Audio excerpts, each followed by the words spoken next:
Hello dears, ഇത് നമുക്കൊരു എണ്ണ കാച്ചിയാലോ. അപ്പോൾ ഇതൊരു 4 തലമുറയിൽ കൂടുതലായിട്ട് കൈമാറി വന്നിട്ടുള്ള എണ്ണക്കൂട്ടാണ്. മുറ്റത്തെ മുല്ലയ്ക്ക് മണമില്ല എന്ന് പറഞ്ഞ പോലെ പണ്ട് എനിക്കിത് വലിയ വിലയൊന്നും ഉണ്ടായിരുന്നില്ല. ആ കഥയൊക്കെ വഴിയേ പറയാം. അപ്പോൾ ഏതായാലും ഏതൊരു എണ്ണ കാച്ചുമ്പോഴും നമുക്ക് ശ്രദ്ധിക്കേണ്ട കുറച്ച് കാര്യങ്ങളുണ്ട്. അതൊന്നും ശ്രദ്ധിച്ചില്ല എന്നുണ്ടെങ്കിൽ ഗുണത്തേക്കാൾ കൂടുതൽ ദോഷമായിട്ട് മാറും. അപ്പോൾ അത്തരം കാര്യങ്ങളെല്ലാം ഞാൻ ഇതിൽ ഉൾപ്പെടുത്തിയിട്ടുണ്ട്. അതൊക്കെ നമുക്ക് വഴിയേ പറയാം. അപ്പോൾ ഏതായാലും ഇൻഗ്രീഡിയൻസ് എന്തൊക്കെയാണെന്ന് നോക്കാം അല്ലേ. ബാക്കി വിശേഷമൊക്കെ എന്നിട്ട് പറയാം. അപ്പോൾ ആദ്യം തന്നെ ഇത് അയൽവക്കത്തെ വീട്ടിൽ പോയിട്ട് കുറച്ച് മൈലാഞ്ചിയും ചെമ്പരത്തിയൊക്കെ എടുത്തുകൊണ്ട് വന്നിട്ടുണ്ട്. ഇനി കുറച്ച് തുളസി വേണം. അപ്പോൾ തുളസി എന്ന് പറയുമ്പോൾ നമ്മുടെ തലയ്ക്ക് നമ്മുടെ സ്കാൽപ്പൊക്കെ നല്ല വൃത്തിയായിട്ടിരിക്കാൻ, അതായത് താരനോ അത് മറ്റുള്ള ഇൻഫെക്ഷൻസ് ഒന്നും ഇല്ലാതിരിക്കാനും പെൻശല്യം ഇല്ലാതിരിക്കാനൊക്കെ വളരെ നല്ലതാണ്. പിന്നെ നമ്മൾക്ക് കിഴാർനെല്ലി വേണം. കിഴാർനെല്ലി ഇതുപോലെ ഇരിക്കും. അറിയാത്തവർക്ക് വേണ്ടി കാണിക്കുന്നതാണ്. ഇത് കുറച്ചധികം വേണം കേട്ടോ. അപ്പോൾ ഇത് നമ്മുടെ തലയിൽ ബേബി ഹെയർസൊക്കെ വളർത്താൻ വേണ്ടി വളരെ നല്ലതാണ്. പിന്നെ നമുക്ക് കുറച്ചും കൂടി ഇൻഗ്രീഡിയൻസ് വേണം. അപ്പോൾ ഇതിനാവശ്യമായിട്ടുള്ളതെല്ലാം ഞാൻ ചട്ടിയിൽ വളർത്തുന്നുണ്ട്. പക്ഷേ ഇപ്പോൾ പറമ്പിൽ നന്നായിട്ട് കിട്ടുന്നതുകൊണ്ട് അതൊന്നും എടുക്കണില്ല കേട്ടോ. അപ്പോൾ അതാ കണ്ടില്ലേ, ഇനി വേണ്ടത് പൂവാങ്കുരുന്നിലയാണ്. നമ്മൾ കൺമഷിക്കൊക്കെ ഉപയോഗിക്കാറുള്ളത് ഈ പൂവാങ്കുരുന്നിലയാണ്. അപ്പോൾ ഇത് മുടിക്ക് നല്ലൊരു കറുപ്പ് തരാനും അകാല നിര തടയാനും ഒക്കെ വളരെ നല്ലതാണ്. പിന്നെ നമുക്ക് വേണ്ടത് 5 ഇതളിൻ്റെ ചെമ്പരത്തിയാണ്. ചെമ്പരത്തിൻ്റെ പൂവ്, ഇല, മൊട്ട് എല്ലാം എടുത്തിട്ടുണ്ട്. അപ്പോൾ ചെമ്പരത്തി എടുക്കുമ്പോൾ ശ്രദ്ധിക്കുക, നമ്മുടെ നാടൻ 5 ഇതൾ ചെമ്പരത്തി തന്നെ എടുക്കാൻ ശ്രദ്ധിക്കുക. അതുപോലെ തന്നെ ഇത് നമ്മൾ വൃത്തിയാക്കുമ്പോൾ അതെല്ലാവരും ചെയ്യുമെന്നറിയില്ല. ഇവിടെ വീട്ടിൽ ഉമ്മയൊക്കെ ചെയ്ത് കണ്ടേക്കണം ഇങ്ങനെ. ഇതിൻ്റെ പൂമ്പൊടി മാറ്റിയിട്ടാണ് നമ്മൾ എടുക്കാറ് കേട്ടോ. അപ്പോൾ അതുകൊണ്ട് ഞാനും അങ്ങനെ തന്നെയാണ് ചെയ്യാറ്. പിന്നെ വേണ്ടത് ആര്യവേപ്പാണ്. ആര്യവേപ്പ് നേരത്തെ പറഞ്ഞ പോലെ തന്നെ നമ്മുടെ ഇൻഫെക്ഷൻസ് തടയാനും അതുപോലെ തന്നെ നമ്മുടെ പെൻശല്യം കുറയ്ക്കാനും ഒക്കെ വളരെ നല്ലതാണ്. ഇപ്പോൾ ഇനി ആരുടെ തലയിലും അങ്ങനെ പെൻശല്യം ഇല്ലയെന്ന് തോന്നുന്നില്ല, കാരണം എല്ലാവരുടെ തലക്കും ഭയങ്കര ചൂടാണ്. അപ്പോൾ എന്തായാലും പിന്നെ അടുത്തത് നമുക്ക് കറിവേപ്പില വേണം. അപ്പോൾ ഇത് വീട്ടിലുണ്ടായത് എടുക്കാൻ ശ്രദ്ധിക്കണം എന്ന് പ്രത്യേകം പറയണ്ടല്ലോ. കടയിൽ നിന്ന് വാങ്ങിച്ചു കഴിഞ്ഞാൽ പിന്നെ എണ്ണ കാച്ചാതിരിക്കുന്നത് നല്ലത്. അടുത്തത് നെല്ലിക്ക നമുക്ക് വീട്ടിൽ ഉള്ളത് എടുക്കാൻ പറയാൻ നിർവാഹമില്ല. അതുകൊണ്ട് ഞാനും കടയിൽ നിന്ന് തന്നെ വാങ്ങിച്ചതാണ്. പക്ഷേ വീട്ടിലുണ്ടായ മഞ്ഞൾ പൊടിച്ചുണ്ടാക്കിയ മഞ്ഞൾപ്പൊടിയിൽ കുറച്ചധികം നേരം മൺപാത്രത്തിലിട്ടിട്ട് വെള്ളത്തിലിട്ട് വെക്കാറാണ് പതിവ്. അപ്പോൾ ഇങ്ങനെ ചെയ്ത് കഴിഞ്ഞാൽ ഇതിലുള്ള വിഷാംശമൊക്കെ പോകുമെന്നാണ് നമ്മുടെ ഒരു വിശ്വാസം. പിന്നെ വേണ്ടത് കുറച്ച് മുരിങ്ങയിലയാണ്. അപ്പോൾ ഇതിൽ ധാരാളം ആൻറ്റി ഓക്സിഡൻസും മിനറൽസും അടങ്ങിയിട്ടുള്ളത് കൊണ്ട് തന്നെ മുടിക്ക് വളരെ നല്ലതാണ്. മുടി നീളം വെക്കാനും താരനൊക്കെ ഇല്ലാതാക്കാനൊക്കെ വളരെ നല്ലതാണ്. മുരിങ്ങയിലയുടെ ജ്യൂസൊക്കെ തലയിലൊക്കെ പറ്റാറില്ലേ. അപ്പോൾ ആ ഒരു പ്രോപ്പർട്ടി വെച്ചിട്ട് തന്നെയാണ് നമ്മളിത് എണ്ണയിൽ യൂസ് ചെയ്യുന്നത്. പിന്നെ നമ്മൾക്ക് കുറച്ച് കറ്റാർവാഴ വേണം. അപ്പോൾ കറ്റാർവാഴ, ഉള്ളി, ഉലുവയൊക്കെ കൂട്ട് ഞാൻ നേരത്തെ തന്നെ അരച്ചു വെച്ചിട്ടുണ്ടായിരുന്നു കുറച്ച്. അപ്പോൾ അതിന് ശേഷമാണ് നമ്മൾ വീഡിയോ എടുക്കാമെന്നുള്ളൊരു തീരുമാനത്തിലെത്തിയത്. എപ്പോൾ കാച്ചുമ്പോഴും വിചാരിക്കും, അപ്പോൾ രണ്ടും കൂടി എനിക്ക് മാനേജ് ചെയ്യാൻ പറ്റാത്തതുകൊണ്ട് ഞാൻ ചെയ്യാത്തതാണ്. അപ്പോൾ ഇന്ന് പിന്നെ എന്തായാലും എടുക്കാമെന്ന് വിചാരിച്ചു. അപ്പോൾ അതുകൊണ്ട് നിങ്ങളെ കാണിക്കാൻ വേണ്ടി കുറച്ച് കറ്റാർവാഴ ഇപ്പോൾ കാണിക്കുന്നു എന്നുള്ളൂ കേട്ടോ. അപ്പോൾ ഇതിൽ കൂടുതൽ വേണം. ഇനിയിപ്പോൾ അതൊക്കെ നമ്മൾക്ക് കറ കളയാൻ കുറച്ച് സമയം വെക്കണം. പിന്നെ ഇത് മൈലാഞ്ചിയാണ്. നേരത്തെ കൊണ്ടുവന്ന മൈലാഞ്ചി വൃത്തിയാക്കി എടുത്തിട്ടുണ്ട്. പിന്നെ അടുത്തത് ബ്രഹ്മി വൃത്തിയാക്കാൻ കുറച്ചധികം സമയം വേണം. കാരണം എന്ന് പറഞ്ഞാൽ ഇത് തോടിൻ്റെ വക്കത്ത് പിന്നെ പാടത്തു നിന്നൊക്കെ അല്ലേ പറിച്ചുകൊണ്ടിരുന്നത്. അപ്പോൾ ഇതിൽ ഇതുപോലെ ധാരാളം മറ്റ് വേണ്ടാത്ത പുല്ലും പുഷ്പമൊക്കെ ഉണ്ടാവും. പിന്നെ അത്യാവശ്യം നല്ല മണ്ണും ചെളിയൊക്കെ ഉണ്ടാവും. അപ്പോൾ ആ വേര് ഭാഗങ്ങൾ ഒക്കെ നമ്മൾ മാറ്റിയിട്ട് നല്ല വൃത്തിയിൽ വേണം ബ്രഹ്മി എടുക്കാനായിട്ട്. പിന്നെ ഈ കാണുന്ന മുഴുവൻ ബ്രഹ്മി നമുക്ക് ഈ ഒരു എണ്ണയിലേക്ക് ആവശ്യമില്ല. നമ്മളിപ്പോൾ ഒരു 3 ലിറ്റർ എണ്ണയാണ് ഉണ്ടാക്കുന്നത്. അപ്പോൾ ബ്രഹ്മി തലക്കൊക്കെ തണുപ്പ് തരുന്നൊരു സാധനമാണ്. നമ്മൾ അതും ഒരുപാട് ചേർക്കണ്ട. പക്ഷേ ഇത് നമ്മൾ 2 തരം എണ്ണയിലേക്കുള്ള ബ്രഹ്മിയുണ്ട്. അത് വഴിയേ പറയാം. നമുക്കൊരു റെഗുലർ എണ്ണയുണ്ട്. ഇത് നമ്മൾ പണ്ട് മുതൽ ഉണ്ടാക്കിക്കൊണ്ടിരുന്ന എണ്ണയാണ്. അപ്പോൾ ഇത് നമ്മളുടെ ഇപ്പോഴത്തെ കസ്റ്റമർ ഇത് പണ്ട് മുതൽ വാങ്ങിച്ചുകൊണ്ടിരിക്കുന്ന എണ്ണയാണ്. അവർക്ക് ഇത് തന്നെ മതി എന്ന് പറഞ്ഞതുകൊണ്ട് ഈ ഒരു കൂട്ട് അവർക്ക് വേണ്ടി എപ്പോഴും തയ്യാറാക്കി കൊടുക്കുകയാണ് ചെയ്യാറ്. അപ്പോൾ ഈ ഒരു 3 ലിറ്ററും അവർക്ക് തന്നെ കൊടുക്കണം. കാരണം ചെറിയൊരളവിലൊന്നും അവർക്ക് കൊടുക്കാൻ പറ്റാറില്ല. 100 മില്ലി 200 മില്ലി വെച്ചിട്ടാണ് എല്ലാവരും വാങ്ങാറ്. പക്ഷേ നമുക്ക് ഇത് ഉണ്ടാക്കുന്നത് മുഴുവനും അവർ വാങ്ങേണ്ടി വരാറാണ്.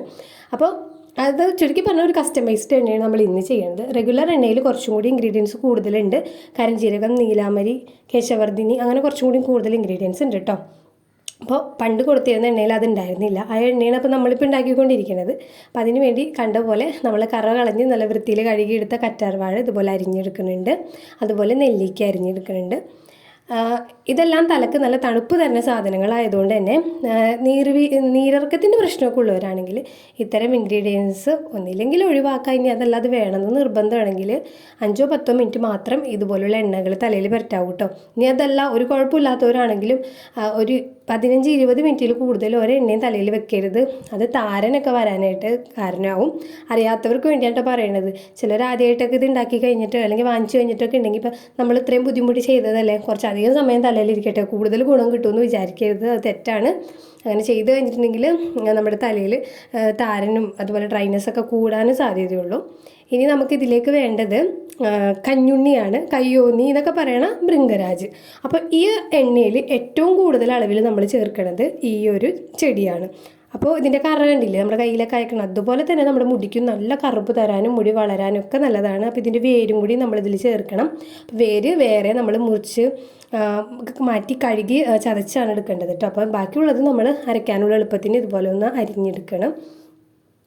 ഇനി നമ്മൾ നേരത്തെ എടുത്ത ഇലകളൊക്കെ ഒന്ന് വൃത്തിയാക്കി എടുക്കുന്നുണ്ട് കേട്ടോ. അപ്പോൾ നേരത്തെ പറഞ്ഞ കഥ എന്ന് പറയണത്, ചെറുപ്പത്തിൽ നമ്മൾ വെക്കേഷനൊക്കെ ഉമ്മയുടെ വീട്ടിലൊക്കെ പോയി കഴിഞ്ഞിട്ടുണ്ടെങ്കിൽ വല്യുമ്മ മുടി എന്താ ചകിരി പോലെ ഇരിക്കണേന്ന് പറഞ്ഞിട്ട് നമ്മുടെ തലയിൽ പിടിച്ചിരുത്തി പുരട്ടി തരും. അതാണ് ഈ ഒരു എണ്ണയുടെ സ്മെല്ല് കിട്ടുമ്പോൾ എനിക്ക് മനസ്സിലേക്ക് വരുന്നത് കേട്ടോ. വല്യമ്മയുടെ മുഖമാണ്. വല്യമ്മ ഇപ്പോൾ ഞങ്ങളെ വിട്ട് പോയി. പക്ഷേ എങ്കിലും ഈ ചില സമയങ്ങളിൽ ഇത്തരം സ്മെല്ലൊക്കെ വരുമ്പോൾ നമുക്ക് വല്യമ്മ കൂടെയുള്ള പോലെ തോന്നും. അപ്പോൾ വല്യമ്മക്ക് ഉമ്മയുടെ കയ്യിൽ നിന്ന് കിട്ടി, വല്യമ്മയുടെ കയ്യിൽ നിന്ന് എൻ്റെ ഉമ്മക്ക് കിട്ടി. അങ്ങനെ കണ്ടു പഠിച്ചാണ് ഞാനും ഇപ്പോൾ ചെയ്യുന്നത്. വീട്ടിൽ സ്ഥിരമായിട്ട് ഉമ്മ ഉണ്ടാക്കാറുണ്ട്. അതുപോലെ പലരും പറഞ്ഞുണ്ടാക്കിപ്പിക്കാറുണ്ട്, പലരും വാങ്ങിച്ചുകൊണ്ട് പോകാറുണ്ട്. പക്ഷേ എനിക്കിതൊന്നും വലിയ വില ഉണ്ടായിരുന്നില്ല. എന്ന് വെച്ചാൽ മുടി കെയർ ചെയ്യാനൊന്നും വലിയ താല്പര്യമില്ലാത്ത ആളായതുകൊണ്ടാണ് കേട്ടോ. അപ്പോൾ പിന്നെ എനിക്കിപ്പോൾ സെക്കൻഡ് ഡെലിവറിയൊക്കെ കഴിഞ്ഞ് മുടി നന്നായിട്ട് കൊഴിഞ്ഞു തുടങ്ങിയപ്പോഴാണ് ഞാനിപ്പോൾ ഇത് റെഗുലറായിട്ട് യൂസ് ചെയ്തിരുന്നത് തുടങ്ങിയിട്ടുള്ളത്. അതിന് മുമ്പ് വരെ ഇടയ്ക്ക് തലക്കൊരു തണുപ്പ് വേണമെന്നൊക്കെ തോന്നുമ്പോൾ മാത്രമേ ഇത് പുരട്ടാറുള്ളൂ. അപ്പോൾ ഇപ്പോൾ റെഗുലറായിട്ട് ചെയ്തപ്പോൾ മുടിക്ക് എന്തോ ഒരു ടെക്സ്ചറൊക്കെ ഒന്ന് വ്യത്യാസം വന്ന പോലെ, ഇത്തിരി കൂടി ഹെൽത്തി ആയ പോലെയൊക്കെ തോന്നുന്നുണ്ട്. മുടിയുടെ കൊഴിച്ചിൽ നമുക്കൊന്ന് പിടിച്ചു നിർത്താൻ പറ്റിയിട്ടുണ്ട്. പിന്നെ ഹോർമോണൽ ചേഞ്ചസ് കൊണ്ടൊക്കെ ഉണ്ടാവണതുകൊണ്ട് ഒരു പരിധി വരെ നമുക്കിപ്പോൾ പിടിച്ചു നിർത്താൻ പറ്റുള്ളൂ. എങ്കിലും കൂടി ആദ്യത്തേക്കാൾ കുറച്ചുകൂടി ഹെൽത്തി ആയ പോലെ മുടി തോന്നുന്നുണ്ട്. അപ്പോൾ അതുകൊണ്ടാണ് നിങ്ങളോട് ഇത് ഷെയർ ചെയ്യണമെന്ന് എനിക്ക് തോന്നാൻ കാരണം. അപ്പോൾ എപ്പോഴും ഇത് ഉണ്ടാക്കുമ്പോൾ വിചാരിക്കാറുണ്ട്, പക്ഷേ രണ്ടും കൂടി മാനേജ് ചെയ്യാൻ പറ്റില്ല എന്ന് വിചാരിച്ചിട്ടാണ് കേട്ടോ നിങ്ങളോട് ഇതുവരെയും കാണിക്കാണ്ടിരുന്നത്. അപ്പോൾ ഇതുപോലെ എല്ലാം കഴുകി വെച്ചിട്ടുണ്ട്. കഴുകുമ്പോൾ നന്നായിട്ട് കഴുകണം. മഴക്കാലമായതുകൊണ്ട് ഇപ്പോൾ അധികം കഴുകില്ല, എങ്കിലും ഒരു 4-5 തവണ കഴുകി. വേനൽക്കാലമാണെങ്കിൽ അതിൽ കൂടുതൽ തവണ ഇതെല്ലാം കഴുകി എടുക്കണം. ഇനി ഇതിലേക്ക് നേരത്തെ പറഞ്ഞ പോലെ ഉള്ളിയൊക്കെ അരച്ച് വെച്ചിട്ടുള്ളതുകൊണ്ട് ഇതിലേക്ക് ഇപ്പോൾ നമ്മൾ കുറച്ച് നിങ്ങളെ കാണിക്കാൻ വേണ്ടി മാത്രം ആഡ് ചെയ്യുന്നുള്ളൂ. അപ്പോൾ ഇതെല്ലാം നന്നായിട്ട് അരച്ചെടുക്കണം. അപ്പോൾ ഇനി എണ്ണ തയ്യാറാക്കുമ്പോൾ ശ്രദ്ധിക്കേണ്ട കാര്യങ്ങൾ എന്ന് പറയുന്നത്, ഇതൊക്കെ പണ്ടത്തെ സംഭവങ്ങളല്ലേ. അപ്പോൾ അതുകൊണ്ട് നമ്മൾ പണ്ടത്തെ രീതിയിൽ തന്നെ ചെയ്യാൻ ശ്രമിക്കാം. അതായത് നമ്മൾക്ക് വിറകടുപ്പിൽ ചെയ്യാൻ പറ്റുന്നവർ വിറകടുപ്പിൽ ചെയ്യാം. അതുപോലെ അമ്മിയിൽ അരക്കാൻ സാഹചര്യമുള്ളവർ അത് ചെയ്യാം. വീട്ടിൽ നാളികേരം ഉണക്കി വെളിച്ചെണ്ണ ആട്ടിച്ചെടുക്കാൻ പറ്റുന്നവരാണെങ്കിൽ അത് ചെയ്യാം. അല്ലെങ്കിൽ നമുക്ക് ആട്ടിയ വെളിച്ചെണ്ണ ശുദ്ധമായത് വാങ്ങിക്കാൻ കിട്ടും. അങ്ങനെ വിശ്വാസമുള്ള സ്ഥലത്ത് നിന്ന് കിട്ടുമെന്നുണ്ടെങ്കിൽ അങ്ങനെ വാങ്ങിച്ച് ഉപയോഗിക്കാം കേട്ടോ. പാക്കറ്റിലൊന്നും വരുന്ന വെളിച്ചെണ്ണൊന്നും നമ്മളിതുപോലെ കാച്ചി തലയിൽ പുരട്ടാനായിട്ട് ഉപയോഗിക്കരുത്. അപ്പോൾ നമ്മളിതുപോലെ ഒരു വലിയ ഉരുളി വിറകടുപ്പിൽ വെച്ചിട്ടാണ് എപ്പോഴും എണ്ണ കാച്ചാറുള്ളത്.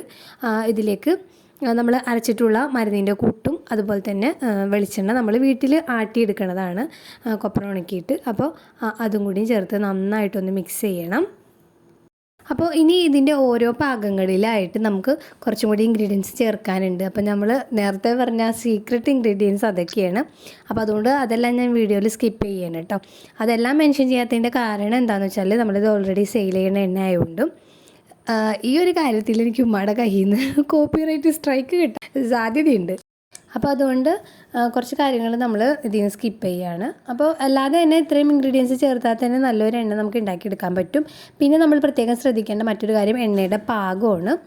എത്ര നല്ല ഔഷധ ചെടികൾ ചേർത്തിട്ട് കാച്ചിയ എണ്ണയാണെങ്കിലും പാകം മാറിക്കഴിഞ്ഞിട്ടുണ്ടെങ്കിൽ അതിന് ഗുണമില്ല എന്ന് മാത്രമല്ല, ഗുണത്തേക്കാൾ കൂടുതൽ നമുക്ക് ദോഷം ചെയ്യും. അതായത് നമ്മൾ അകത്തേക്ക് കഴിക്കണം മരുന്ന് എണ്ണകളൊക്കെയാണെന്നുണ്ടെങ്കിൽ ഇതിൻ്റെ ഈ കൊറ്റനുണ്ടല്ലോ, നമ്മൾ ചേർത്തേക്കണ ഈ മരുന്ന് നമ്മൾ എണ്ണയിൽ നിന്ന് ഇങ്ങനെ കോരി നോക്കുമ്പോൾ ഒരു ലേഹ്യത്തിൻ്റെ രൂപത്തിലായിരിക്കും ഇരിക്കുക. ഒന്ന് വെന്ത് വന്നിട്ട് ലേഹ്യം പോലെ ആയിട്ടുണ്ടാവും. കണ്ടില്ലേ, ഇത് കുറച്ചും കൂടി ഒന്ന് ടൈറ്റായിട്ട് ലേഹ്യം പോലെ ആയിട്ടുണ്ടാവും. ഇനി അതല്ല, ഇത് നന്നായിട്ട് മൊരിഞ്ഞ് നമ്മൾ എടുത്ത് നോക്കുമ്പോൾ ഒരു കരിയുടെ രൂപത്തിൽ എത്താറാവുമ്പോഴത്തേനും നോക്കുമ്പോൾ ഇതിൻ്റെ എണ്ണ കരിഞ്ഞു പോയിട്ടുണ്ടാവും. അതായത് കരിക്ക് ആയ എണ്ണയായിരിക്കും. അപ്പോൾ ആ എണ്ണയും നമ്മൾ തലയിൽ തേച്ചിട്ടുണ്ടെങ്കിൽ നമുക്ക് ഒരുപാട് അസുഖങ്ങൾ വരും. ഇനി പാകമാകാത്ത എണ്ണ നമ്മൾ തേക്കുകയാണെന്നുണ്ടെങ്കിൽ നമുക്ക് നീരിറക്കത്തിൻ്റെ പ്രശ്നങ്ങളൊക്കെ വരും. അപ്പോൾ നന്നായിട്ട് തിളച്ച് ഇതിലത്തെ വാട്ടർ കണ്ടൻറ്റ് മൊത്തത്തിൽ പോയി ഓയിൽ മാത്രം ആയി വരുന്ന ഒരു സ്റ്റേജാണ് ഇതിൻ്റെ മണൽ പരുവം എന്ന് പറയുന്നത്. അതായത് ഇതിലത്തെ കൊറ്റൻ നമ്മളെടുത്ത് കൈവച്ച് തട്ട് നോക്കുമ്പോൾ ശരിക്കും മണൽ തൊടുന്നൊരു പരുവത്തിലായിട്ടുണ്ടാവും. അപ്പോൾ ആ ഒരു മണൽ പരുവത്തിലേക്ക് എത്തിക്കാനായിട്ട് നമ്മൾ എത്ര സമയം ഇത് കാച്ചിയെടുക്കണം എന്നാണ് മിക്കവരുടെയും ഡൗട്ട്. അത് നമുക്ക് വേണമെങ്കിൽ 1 മണിക്കൂർ കൊണ്ടോ 1.5 മണിക്കൂർ കൊണ്ടോ 2 മണിക്കൂർ കൊണ്ടോ ഒക്കെ എണ്ണ ഉണ്ടാക്കിയെടുക്കാൻ പറ്റും. പക്ഷേ ഒരു തള വന്ന് കഴിഞ്ഞിട്ടുണ്ടെങ്കിൽ പിന്നെ ഒരു സ്ലോ ഫ്ലെയിമിൽ വെച്ചിട്ട് സ്ലോ കുക്കിങ്ങിലൂടെ കുറച്ച് സമയം എടുത്ത് ഒന്ന് തിളപ്പിച്ച് വെള്ളത്തിൻ്റെ കണ്ടൻറ്റൊക്കെ വറ്റിച്ച് കുറുക്കി എടുക്കണ ആ കാച്ചിയ എണ്ണയാണ് ശരിക്കും നമ്മളതിൽ ചേർത്തിരിക്കുന്ന മരുന്നിൻ്റെ എല്ലാ ഗുണങ്ങളും ഇറങ്ങി വരുന്ന എണ്ണ എന്ന് പറയാൻ പറ്റുള്ളൂ. അപ്പോൾ ഞാൻ ഈ എണ്ണ ഉണ്ടാക്കിയെടുത്തപ്പോൾ 3-3.5 മണിക്കൂറിൽ കൂടുതൽ സമയം എടുത്തിട്ടുണ്ട്. കാരണം ഈ ഫ്ലെയിം കണ്ടാൽ നിങ്ങൾക്ക് മനസ്സിലാവും വളരെ കുറവിലാണ് നമ്മൾ തള വന്നതിന് ശേഷം വെച്ചിട്ടുള്ളത്. എങ്കിലും കൂടിയും അത്യാവശ്യം തള ഇപ്പോഴും അതിലുണ്ട്. അല്ലാതെ നമ്മൾ വെറുതെ ഒരു ഫുൾ ഫ്ലെയിമിലിട്ടിട്ട് വെട്ടി തിളപ്പിച്ച് പെട്ടെന്ന് തന്നെ നമ്മൾ കാച്ചിയെടുക്കുന്ന എണ്ണയിനേക്കാൾ വളരെ എഫക്റ്റീവാണ് ഇതുപോലെ നമ്മൾ സ്ലോ പ്രോസസ്സിങ്ങിൽ കൂടി ചെയ്തെടുക്കുന്ന എണ്ണ. എങ്കിൽ മാത്രമേ നമുക്ക് മുഴുവൻ ഗുണങ്ങളും ഇതിലേക്ക് ഇറങ്ങി എന്ന് പറയാൻ പറ്റുള്ളൂ. ഇനിയിപ്പോൾ നമ്മൾ നേരത്തെ പറഞ്ഞ പോലെ കുറച്ച് ഇൻഗ്രീഡിയൻസ് ഒക്കെ അതിൻ്റെ ഇടയിൽ ആഡ് ചെയ്ത് കൊടുക്കുന്നുണ്ട്. അപ്പോൾ ഞാനതൊക്കെ ഒന്ന് സ്കിപ്പ് ചെയ്യുകയാണ്, എല്ലാവരും ക്ഷമിക്കാം കേട്ടോ. അപ്പോൾ ഇനി ഇത് കണ്ടില്ലേ, ഇതുപോലെ ഒന്ന് നന്നായിട്ടപ്പോൾ ഒരുപാട് സമയം എടുത്ത് ഇളക്കി തന്നെയാണ് നമ്മളിത് ചെയ്തെടുക്കുന്നത്. ഇത് നമ്മൾ ഉണ്ടാക്കിയപ്പോഴത്തേനും സന്ധ്യ സമയമൊക്കെ കഴിഞ്ഞിട്ടുണ്ടായിരുന്നു കേട്ടോ. അപ്പോൾ അതുകൊണ്ട് തന്നെ ലൈറ്റിൻ്റെ ഒക്കെ കുറച്ച് പ്രശ്നങ്ങളുണ്ട്, എല്ലാവരും ഒന്ന് ക്ഷമിക്കാം. അപ്പോൾ കൊറ്റൻ കണ്ടില്ലേ, നേരത്തെ കണ്ടിരുന്ന ആ ഒരു ടൈറ്റായിട്ടുള്ളൊരു കൺസിസ്റ്റൻസി മാറിയിട്ട് ഒന്ന് വിട്ട് നിൽക്കുന്നുണ്ട് നമ്മൾ ചട്ടകത്തിൽ കോരി നോക്കുമ്പോൾ. ഇനിയും അതായിട്ടില്ല, നമ്മൾ തൊട്ട് നോക്കുമ്പോൾ ശരിക്ക് തരുന്നിരിക്കണം. ഇപ്പോൾ എണ്ണ പാകമായിട്ടുണ്ട്. പാകമായ ഉടനെ തന്നെ നമ്മളിത് ഈ പാത്രത്തിൽ നിന്ന് അരിച്ചു മാറ്റണം കേട്ടോ, അല്ലെങ്കിൽ അത് ആ പാത്രത്തിൻ്റെ ചൂടുകൊണ്ട് വീണ്ടും ഇരുന്ന് കരിഞ്ഞു പോകും. അപ്പോൾ നമ്മൾ എണ്ണ ആയ ഒരു സമയം കൊണ്ട് തന്നെ പെട്ടെന്ന് തന്നെ വൃത്തിയുള്ള ഒരു നല്ല സ്റ്റീൽ പാത്രത്തിലേക്ക് നല്ലൊരു വൃത്തിയുള്ള കോട്ടൺ തുണി വെച്ച് ഇതുപോലെ കെട്ടിയിട്ട് അരിച്ചിട്ടാണ് ഒഴിക്കുന്നത്.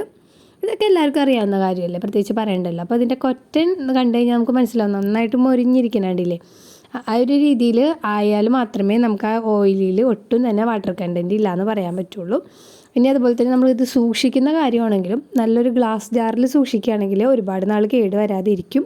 അപ്പോൾ ഇത് ഒട്ടും തന്നെ വെള്ളത്തിൻ്റെ അംശമൊന്നും ഇല്ലാതെ നല്ല വൃത്തിയുള്ളൊരു ഗ്ലാസ് ജാറിലേക്ക് നമ്മൾ പകർത്തി വെക്കുകയാണ്. ഇത് എയർ ടൈറ്റായിട്ട് സൂക്ഷിക്കുകയാണെങ്കിൽ 1 വർഷത്തിന് മേലെ കേടുവരാതിരിക്കുമെങ്കിലും നമ്മൾ കസ്റ്റമേഴ്സിനോട് 6 മാസമാണ് എക്സ്പയർ ഡേറ്റ് പറയാറ്. അതിപ്പോൾ പല സ്ഥലത്തുള്ളവരായതുകൊണ്ട് പല ക്ലൈമറ്റിലൊക്കെ ആയിരിക്കും, അതുകൊണ്ടാണ് അങ്ങനെ പറയണത് കേട്ടോ. പിന്നെ വെള്ളമൊക്കെ തട്ടി കഴിഞ്ഞിട്ടുണ്ടെങ്കിൽ നമ്മൾ പ്രത്യേകിച്ച് വേറെ കെമിക്കലും പ്രിസർവേറ്റീവ്സും ഒന്നും ചേർക്കാത്തതുകൊണ്ട് തന്നെ ഏതൊരു ഓയിലും പോലെ തന്നെ ഇതും കേടുവന്ന് പോകും കേട്ടോ. അപ്പോൾ അതൊക്കെ നമ്മൾ ഉണ്ടാക്കി സൂക്ഷിക്കുമ്പോൾ ശ്രദ്ധിക്കുക. അപ്പോൾ ഇത്രയേ ഉള്ളൂ നമ്മുടെ കാച്ചെണ്ണയുടെ വീഡിയോ. എല്ലാവർക്കും ഇഷ്ടപ്പെട്ടെന്ന് വിചാരിക്കുന്നു. പുതിയൊരു വീഡിയോയിൽ കാണാം. അതുവരേക്കും ബൈ ബൈ.